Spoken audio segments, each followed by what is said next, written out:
পাকিস্তান তাদের সামরিক বাহিনীতে নতুন একটি বিশেষ বাহিনী গঠন করছে, যার কাজ হবে প্রচলিত যুদ্ধে ক্ষেপণাস্ত্র ব্যবহারে তদারকি করা। এর নাম দেওয়া হয়েছে আর্মি রকেট ফোর্স।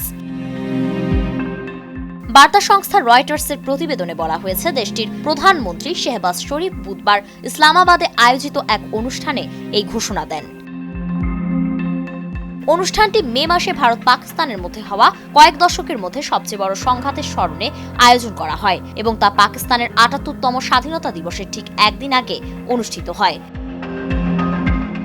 শরীফ বলেন, এটি আধুনিক প্রযুক্তি দ্বারা সজ্জিত হবে। পাকিস্তান সেনাবাহিনীর যুদ্ধ ক্ষমতা বৃদ্ধিতে এটি এক গুরুত্বপূর্ণ মাইলফলক হবে।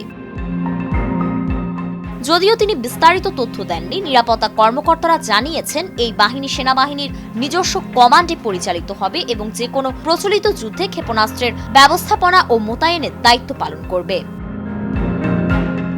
একজন সিনিয়র নিরাপত্তা কর্মকর্তা স্পষ্ট করে বলেন, এটি আসলে ভারতকে মোকাবিলার জন্যই তৈরি করা হচ্ছে। ১৯৪৭ সালে ব্রিটিশ শাসন থেকে স্বাধীন হওয়ার পর থেকেই দুই পারমাণবিক শক্তিধর প্রতিবেশীর মধ্যে তীব্র প্রতিদ্বন্দ্বিতা চলছে। সামরিক শক্তি বাড়াতে তারা নিয়মিতই নতুন নতুন প্রযুক্তি যুক্ত করছে।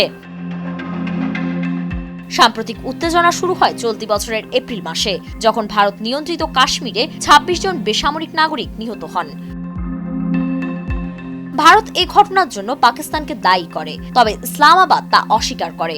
এরপর মে মাসে দুই দেশের মধ্যে কয়েক দশকের মধ্যে সবচেয়ে তীব্র সংঘাত ছড়িয়ে পড়ে। উভয় পক্ষই ক্ষেপণাস্ত্র, ড্রোন ও যুদ্ধবিমান ব্যবহার করে। শেষ পর্যন্ত মার্কিন প্রেসিডেন্ট ডোনাল্ড ট্রাম্পের মধ্যস্থতায় যুদ্ধবিরতি ঘোষণা করা হয়। ইসলামাবাদ যুক্তরাষ্ট্রের ভূমিকা স্বীকার করলেও ভারত দাবি করে যুদ্ধবিরতি সরাসরি দুই দেশের সেনাবাহিনীর মধ্যেই চূড়ান্ত হয়েছিল। ফারিন রহমান প্রীতি, নয়া দিগন্ত।